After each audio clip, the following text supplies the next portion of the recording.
Good morning and welcome to another edition of Face Connecticut on WTIC News Talk 1080, 96.5 TIC FM, and Light 100.5 WRCH. Aaron Kupek with you this Sunday morning, and we are pleased to be joined by the President and CEO of Bristol Health, Kurt Barwis, and Judith Stein, Executive Director of the Center for Medicare Advocacy, based in both Connecticut and Washington, D.C. Good morning to both of you. Good morning. Good morning, Aaron. We've all heard the ads for Medicare Advantage programs. What is important for seniors to know as they get set to select a plan? And I understand open enrollment begins October 15th. Starting October 15th and running through December 7th, people who rely on Medicare to access health care should choose their option for receiving Medicare coverage for 2021.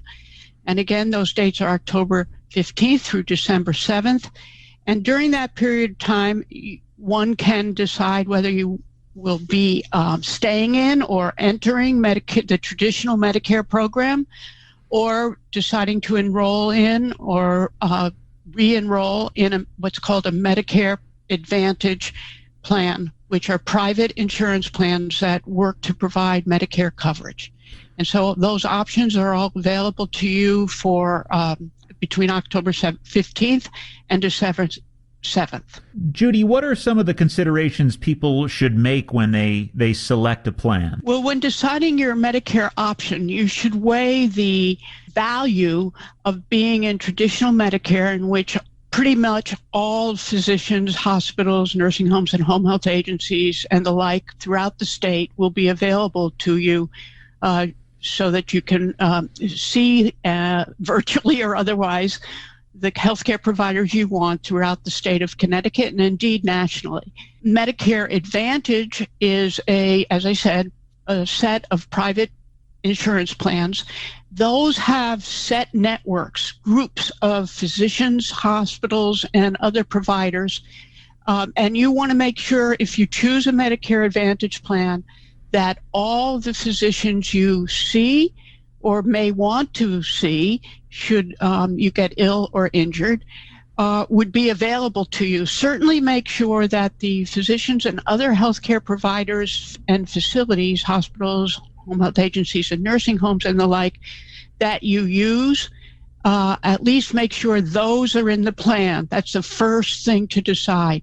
Because Medicare Advantage limits the physicians and providers, whereas traditional Medicare, if they participate in Medicare, which is almost all, you'll be able to use them. So make sure your physicians and all the other providers you use are in the Medicare Advantage. Kurt, from the perspective of a healthcare network, why is this so important to select the right plan? My own personal experience and the reason that I connected with Judy and her organization is because, I get to see firsthand what happens when patients get snagged in a choice that may not be the best or most optimal one for them.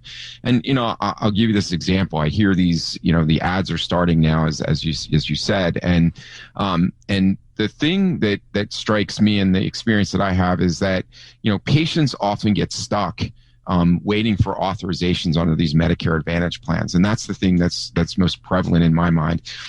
For example, some of these plans don't have authorization services on weekends and holidays. So one of the holidays, my staff called me and said, we have 3 patients who've been sitting in the ER for 24 hours, literally on stretchers in hallways because we're getting pounded with volume, waiting for authorizations to go to a long-term care facility. So I visited some of those patients and so, and talking to them, they don't necessarily realize, what's happening and why the delay is. And of course, I try to explain that to them.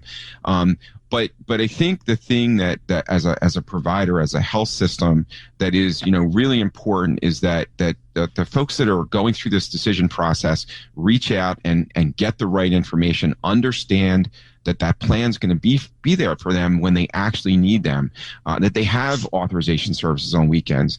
And I think the best way to do that, to get the information, is to reach out and look and talk to organizations like the Center for Medicare Advocacy or the Choices Program, which Judy can provide a lot more detail about. This system has been in place with some modifications over the years since 2003. Have you seen the private insurers kind of tightening the rules on patients over the years? Absolutely. I think the biggest thing, and I know Judy can speak more to this, is that we've worked through scenarios where patients have repeatedly tried to get authorization for services and had them denied, and then have made that decision to switch back to traditional Medicare from Medicare Advantage. And if you just go back 3 or 4 years ago, you could call the regional office in Boston, and as a patient, file a complaint and then go through a process to make that switch. Well, if you're stuck in that situation now, there are really hard, fast rules about not being able to switch back to traditional Medicare to be able to get authorization for the services that you believe you need and your provider believes you need. So no question, the rules have changed, and there is a tightening of the rules, and it's a lot more strict. I think some of the conventional thinking out there is that hospitals and other healthcare providers aren't a big fan of Medicare because the reimbursement rate is so low compared to private insurers. Is that incorrect, Kurt? So I think we're all learning how to live on Medicare rates, and in many cases, that's a problem for some facilities that are in high cost areas. But I think, as Judy said, just about, I don't really know anybody that doesn't take Medicare, and we're learning how to do that. Yes, the rates are lower than commercial rates, and they're a little bit higher than Medicaid rates, but it's a balance that we all have to live with. And the most important thing is we take care of the communities we serve. And if you look at the population in Connecticut, and certainly within my service area, we have a significant senior population, and so we're happy to take those Medicare patients. Judy, backing up a bit, when should Medicare start to appear on someone's radar? I have to say that depends. Normally, most often, people think of Medicare, and it is true that it covers people who are 65 years of age or older. So as one approaches one's 65th birthday, or someone you know and care about or are helping is going to approach their 65th birthday, that would be when. And you can and should make sure you're enrolled in Medicare by 3 months before your 65th birthday, if at all possible. And you can do that online.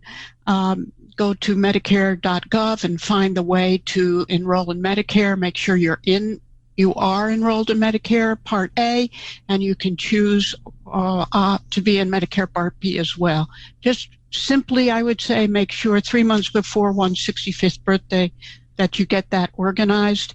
And it's also true that people who are under 65, but receive Social Security disability benefits are also eligible for Medicare after 24 months of receipt of those benefits. And they're often forgotten, but about 15+% of the Medicare population qualifies because of disability, not because they're age 65 or older. So in summary, most people, as you approach your 65th birthday, get this in order and make sure you're enrolled in Medicare. Is that when you are also offered the opportunity to enroll in an Advantage program? Yes, it is. So Medicare is a big circle, and which provides health coverage, insurance coverage, and within that circle are two options: the traditional Medicare program and then the option to get Medicare through a private insurance Medicare Advantage plan. We've heard some of the ads, and they make Advantage programs sound as if they're the best thing since sliced bread. They include prescription coverage. They include dental coverage in some cases. What are some of these advertisements neglecting to mention? First, let me say they don't mention that there's a limited a network, as we call it, insurance lingo, of providers. So only some doctors, hospitals, and the like will be available to you. That network can change during the course of the year, and it has in a major way in some years in Connecticut. They don't mention that, unlike in traditional Medicare, as Kurt indicated, you need prior authorization for many services. Much healthcare you need to, if you're moving from the hospital to a nursing home, if you're trying to see a specialist, you will need prior authorization in a Medicare Advantage plan, which you would not need in traditional Medicare. They don't mention the fact that very often the dental coverage is good in that it may allow you to get your teeth looked at and cleaned, which is good.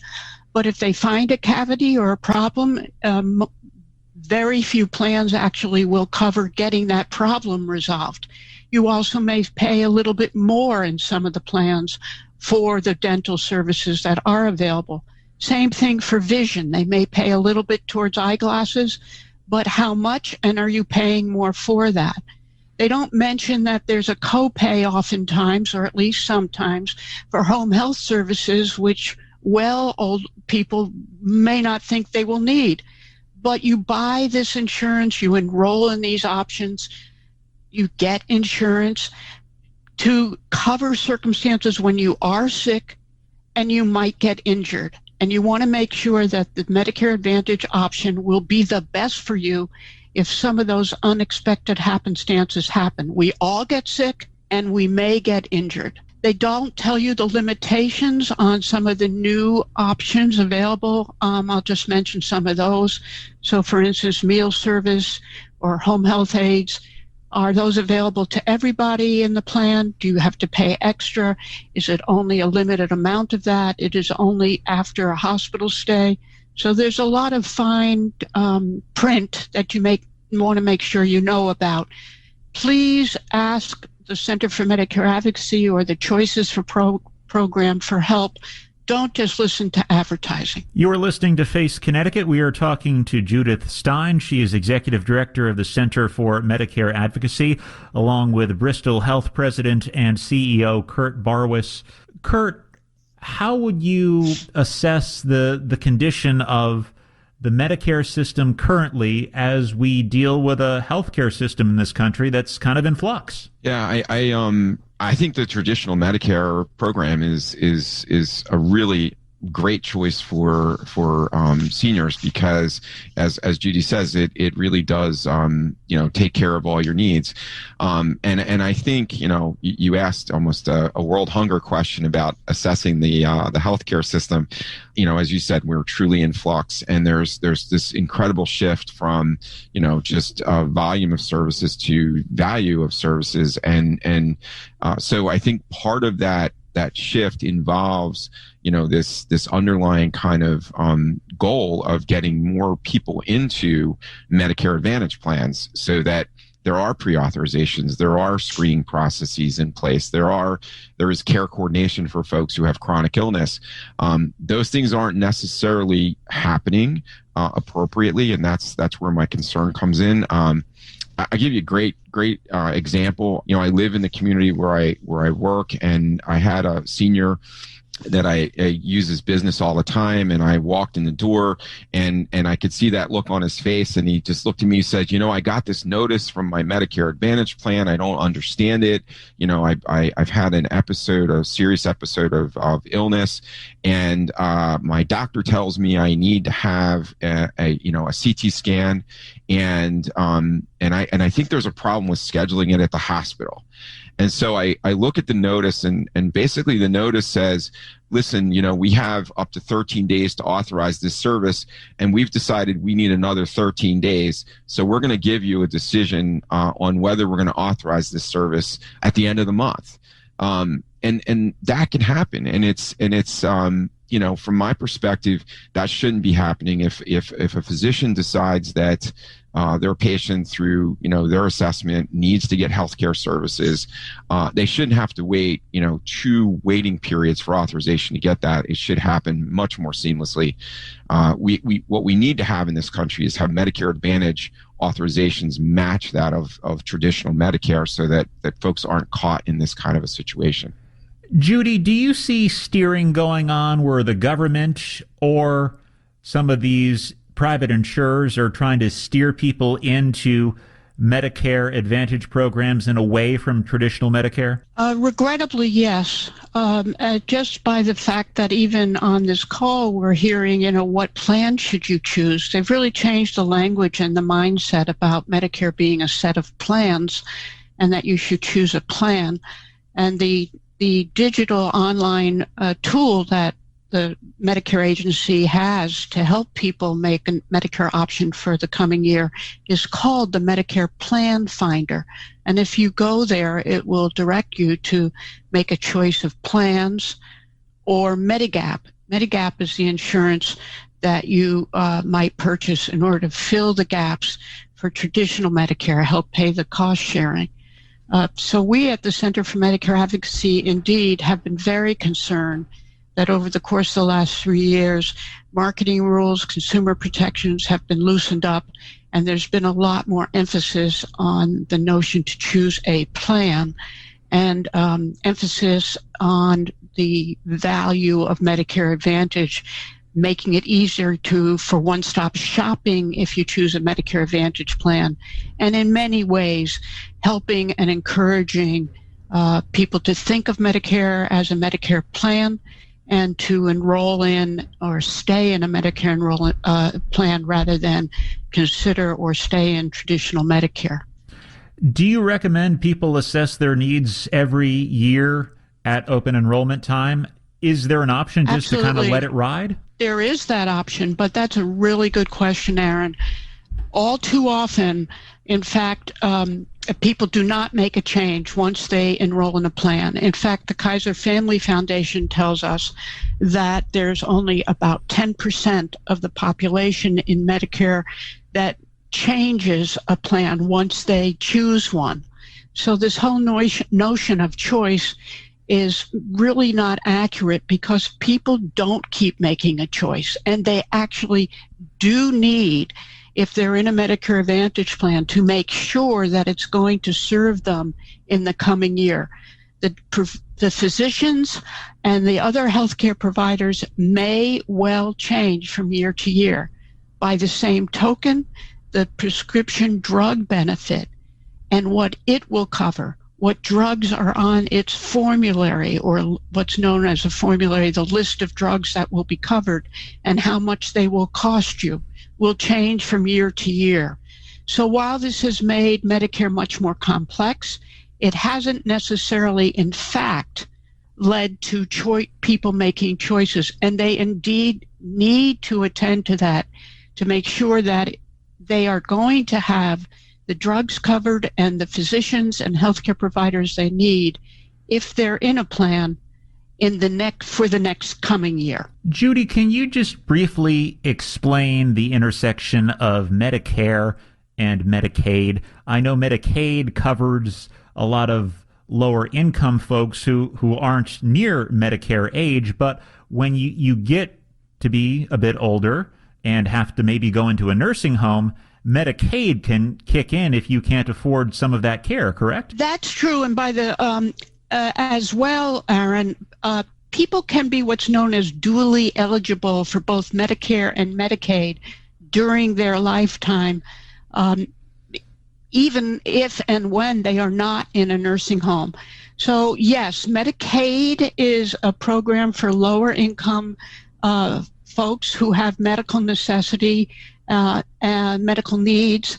to provide health insurance through the public Medicaid program for lower income people. It is not based on age. It is based on income. Medicare, on the other hand, is not based on income. It is based on attaining age 65. This is a generality, and or having received Social Security disability benefits being younger than 65. Having received those benefits for 24 months. So in summary, you can be eligible for Medicaid because of income, and then due to disability or attaining age 65, also become eligible for Medicare, or vice versa, be eligible for Medicare and become low enough income for one reason or another that you also can look to Medicaid. Medicaid is supposed to pay after Medicare. And so Medicare is primary for people who qualify for both Medicare due to age or disability and Medicaid due to lower income. If people want to learn more about this topic, and frankly, if they're looking for some help, if they are trying to figure out what to do for the new year, where can they go? Thank you very much for that question. In Connecticut, we're quite blessed because we have a very excellent state health insurance and assistance program.